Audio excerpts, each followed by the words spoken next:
kila mafanikio kwenye maisha huwa kuna kila changamoto. Maisha ni safari ndefu iliyojawa na wingi wa dhiki, shida, na zote zilikuwa ni sehemu ya maisha yangu. Baada ya dhiki ni faraja, na yote yapo kwa ajili ya kujifunza.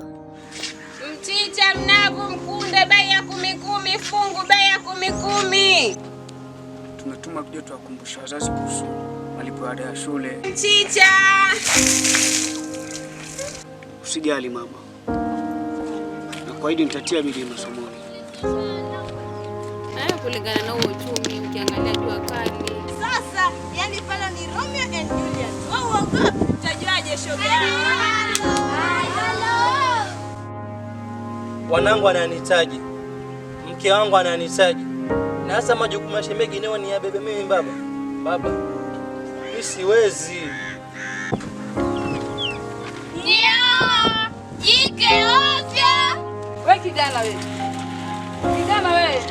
Kijana mwingine bwana sio kukua. Mwisho mpaka mje kwa mama. Kwa nasema kesho niletee mpaka mapema.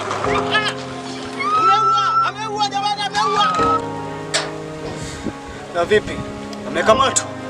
Akamatwa wapi mwanangu? Baada ya hilo tukio nilifanikiwa kutoroka.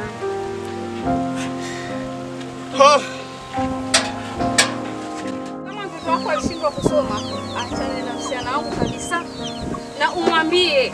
Mami, nimeona ni bora mjini nikatafute maisha. Mwanangu, mjini kwa nguo umekuwa nao, ukizingatia kuna mtaani mjini. Na ufia mwanangu.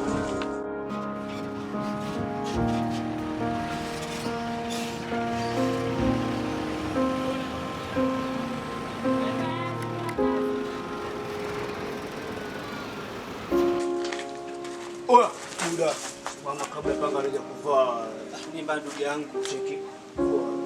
Saa kwangu hii. Oya, vua saa oya. Mzee muda. Cheki. Vua viatu.